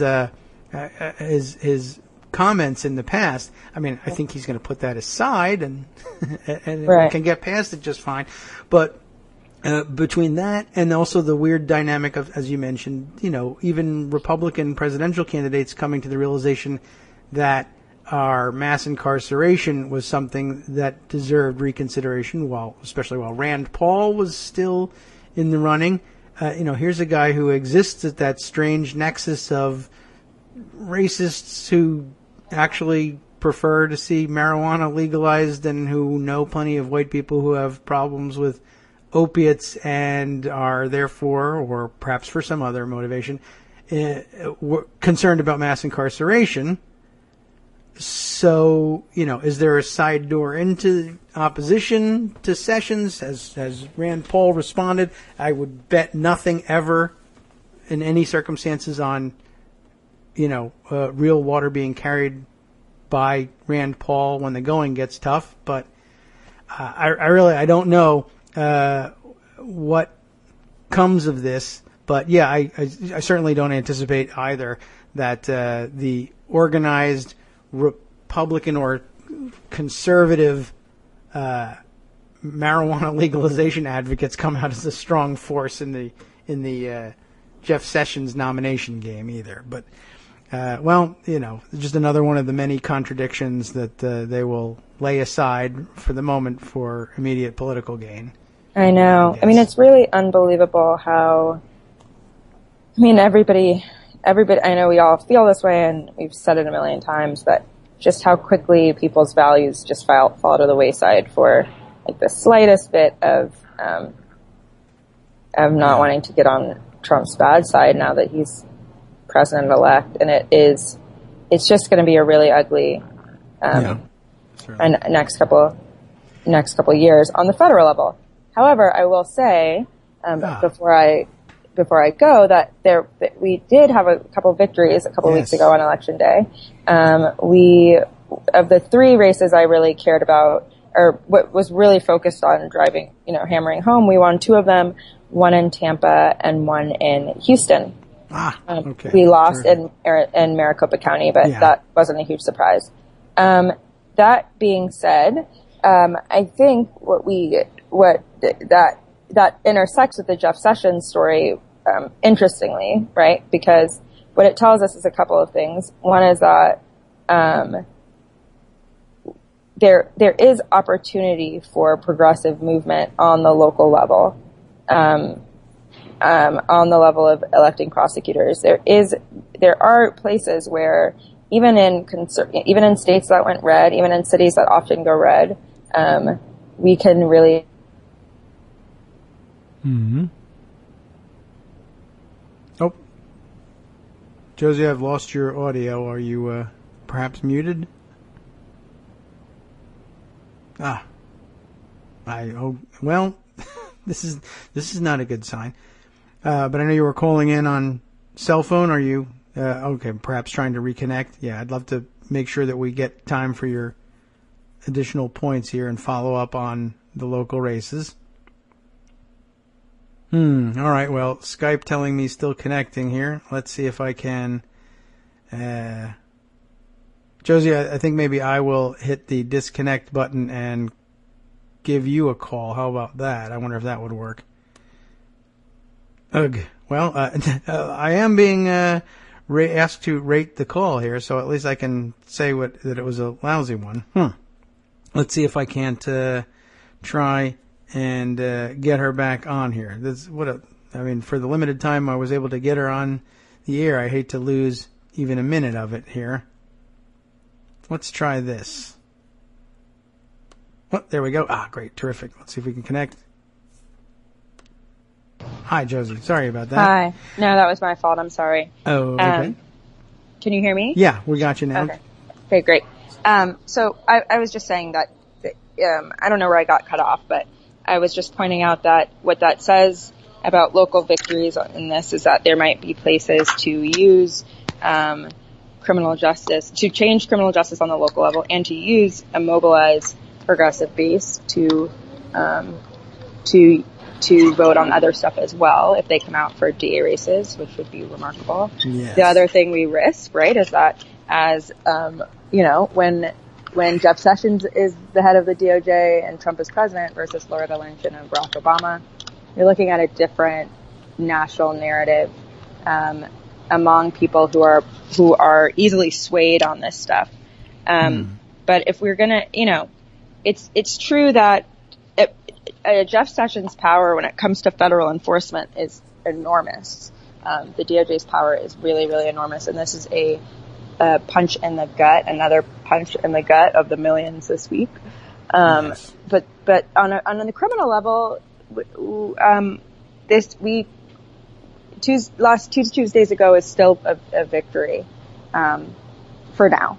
So that's worth mentioning. Yes, absolutely, and I'm glad we got a chance to follow up on those two. And even where we didn't win the DA race in Maricopa County, I mean, there was some small success with Joe Arpaio, I suppose. Oh, a huge success. I mean, that's remarkable yes. and great news. So, we push forward, right? This is a setback. Today's news is really devastating, but we push forward. Yes, I like to take away the good news of that. It's certainly I think proof of the power of organization on the local levels, that you could make these changes in the face of so much bad news elsewhere, and proof of concept, and hopefully will keep the people who got engaged in those organizing movements engaged in the future and moving forward and trying to build on their successes from the ground up. That's going to be an enormously important thing, that there be at least pockets of sanity in the country in the face of the Trump presidency. It's going to be perhaps the only saving grace that would keep people involved in the system at all. So right. Kudos to you for all of what you've done there and focusing people's attention on that, and we'll hopefully continue to do in the next, however long we spend in crazy land. Yeah, I'm in this for the long haul, so Yeah. I'll be doing it, as long as I live. So, thank you for talking to me, and I'll talk to you next week. All right, terrific. Take care. Hang in there. We'll do our Thanks. best and prop one another up. when we can. Thank you so much. Take care, Josie. Thanks for coming Bye. by. All right. Yeah, let me tell you a little bit. I guess in the time that we've got left, I'll go to one story that I've had in pocket for a little while. I've mentioned it before. See what I can cram in before we hand the mics over to the guys on the after show to cover all the rest of the news that I ignored to give you this stuff. It's a piece from the Huffington Post, Ryan Riley's piece, DOJ civil rights lawyers ponder future under potentially terrifying Trump presidency. The Obama administration rebuilt the Civil Rights Division. Now lawyers there are worried Trump will tear it apart. Lawyers in the Justice Department's Civil Rights Division, a branch President Barack Obama rejuvenated after the Bush administration neglected many of its key duties, I would say, in fact, actively undermined and destroyed many of its key duties, are worried that President-elect Donald Trump's administration might dismantle the work they've done over the past 8 years. I would say, again, also probably the appointment of Jeff Sessions signals that it is their intent to do exactly that in exactly this place. Under Obama, the Civil Rights Division has fought Republican-backed voting restrictions, prosecuted anti-gay hate crimes for the first time, and mounted major investigations of police departments in Chicago and Ferguson, Missouri. Trump, who once suggested he'd instruct his attorney general to investigate the Black Lives Matter movement, but has called himself the least racist person around, has different priorities. He subscribes to the notion that there's a war on police. And there is. There have been shot in startling numbers of late, but by white people and weirdo, hardcore white separatists at that. But hey, never mind. He's called police the most mistreated people in America and spoke about the need to give power back to law enforcement. They've never had more. Now the government's top civil rights attorneys face a choice. Fight for what they believe in under an administration that shows every indication of being hostile to their division's mission, or quit. There's a whole lot of career attorneys who are determined not to let their work get dismantled by working twice as hard, by being total pains in the butt if people try to undo their work, said one DOJ official, speaking on condition of anonymity. People recognize that the resources aren't going to be there and that the support isn't going to be there, but people really recognize that the importance of career line attorneys in the Civil Rights Division has never been greater. Former DOJ official Jonathan Smith, how could I almost screw up a name as easy as Jonathan? I did it again. Jonathan Smith, whose work includes the Civil Rights Division's investigation into widespread unconstitutional behavior by the Ferguson Police Department, said he suspects many attorneys within the division are already preparing to depart. My guess is that on Wednesday, last week, half the division spent the day fixing up their resumes. He said, I expect that you're going to see, starting almost immediately, an outflow of very committed lawyers who are going to look for other ways to make a contribution and to not stick through a Trump administration. I'm very concerned about what's going to happen to the Civil Rights Division and the progress that's been made on critical issues around criminal justice, he added. It's really quite terrifying. More terrifying yet, I would add, is the fact that if they replace them with civil service level lawyers who are willing to serve in a Trump administration because they agree with the Trump administration, they will be able to hang around after the Trump administration is gone and screw with whatever the new administration wants to do to fix things. That's a real problem. Significant departures are virtually guaranteed, and it's too early to say just how many career civil rights lawyers at DOJ will stick around for the Trump administration. Civil Rights Division Chief Vanita Gupta recently told hundreds of employees that she's planning to stay on until Trump's inauguration on January 20th. As of Tuesday afternoon, the Trump transition team had not contacted anyone at the Justice Department, and DOJ officials hadn't been told the names of individuals on the Trump team. Many career attorneys are anxiously awaiting Trump's attorney general pick. Now they know, which will give them a better sense of the president-elect's priorities and help them decide whether they could be more effective inside a Trump DOJ or fighting for civil rights from the outside. Opponents of the Civil Rights Division's work during the Obama administration, meanwhile, are salivating over the changes a Trump administration could bring about. The Civil Rights Division, founded in 1957, is one of the sections of the Justice Department that experiences the biggest changes during a presidential transition. Its work is often controversial, and its priorities reflect the politics of the administration in power. There are parts of the division's mission, such as investigating unconstitutional policing practices in local police departments, that many Republicans don't believe are part of the role of the federal government. In 2009, Obama's transition team found the Justice Department's Civil Rights Division demoralized and damaged by oppressive political appointees who are hostile to civil rights enforcement, according to a transition team report obtained by the Huffington Post. The report found the administration of former President George W. Bush had abandoned the division's traditional missions and goals, consistently sacrificed sound law enforcement principles for political ends, and waged an internal war against career employees. One Bush official, you know him, Bradley Schlossman, was found to have packed the Civil Rights Division with conservatives that he labeled right-thinking Americans. This was part of his plan to gerrymander all of those crazy libs, who he also referred to as commies and pinkos, believe it or not, in the division. One email Schlossman said that bitch-slapping Civil Rights Division attorneys really did get the blood pumping and was even enjoyable once in a while. He jokingly suggested the DOJ should create an award in his honor, the Brad Schlossman Award for most effectively breaking the will of liberal partisan bureaucrats. Isn't that great? That was the Bush administration that people thought wasn't nearly as crazy as was going to happen now.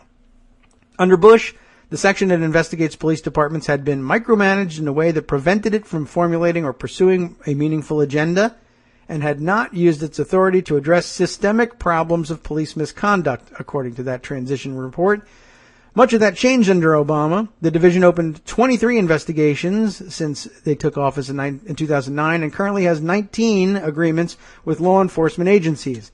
It has conducted high-profile investigations of unconstitutional policing practices in New Orleans, Ferguson, Baltimore, where police routinely performed unconstitutional searches and where officers who engaged in misconduct weren't held accountable, according to an August report. There's much more. I recommend the piece to you. We're not going to be able to get it all in there today, but hopefully, once I include it in my email to Scott and he hands it over to you in the form of his fantastic summary of what we did here today, you will read through it and consider it, ponder it over the weekend. There's much more to be said about it. A lot we've said about it in the past. But, the DOJ, the politicization of the DOJ is an enormously difficult problem and an enormously difficult one to undo, as we witnessed in the George W. Bush administration. We're not strangers to this. This has already happened before, and it was just 8 short years ago. Plenty more to mine in that vein. Perhaps next week we can get to some of that. But what's coming up on the rest of the programming day here on Netroots Radio? It is, of course, Friday. That means Angle of Repose Friday, as I like to call it, on the after show. In this case, in particular, it means concentration on the following stories. White supremacists have booby-trapped racist flyers posted on college campuses. What? Booby-trapped them as well? Wow. Chinless Trump spokesman Jason Miller gaslights the press and says Trump never called for a Muslim registry, but the video survey says otherwise. And Ivanka's participation in Donald Trump's landmark meeting with the Japanese Prime Minister, during which he didn't vomit at all, I don't think, wasn't just a photo op, it's a middle finger to democracy. What about the last half, in which they love to feature their Friday news dump and recycling center? News that's been repurposed with a purpose. What's getting repurposed today? European intelligence agencies warn right-wing hate groups plan attacks with American counterparts emboldened by Trump. I guess they're already booby-trapping flyers. And an archaeologist and a classics professor explain why there is so much backlash to the theory that Greek art inspired China's terracotta army. From Daily Kos Radio on netrootsradio.com. You have been listening to the Kagro in the Morning Show with David Waldman. Thanks for listening, everybody, even through our technical difficulties in getting Skype working and our lack of a production staff that took us away in La La Land for a little bit. Do stay tuned for everything that's coming up on the after show. They always find something fascinating for that last half. Unbelievable. Just lets you know the rest of the world does march on.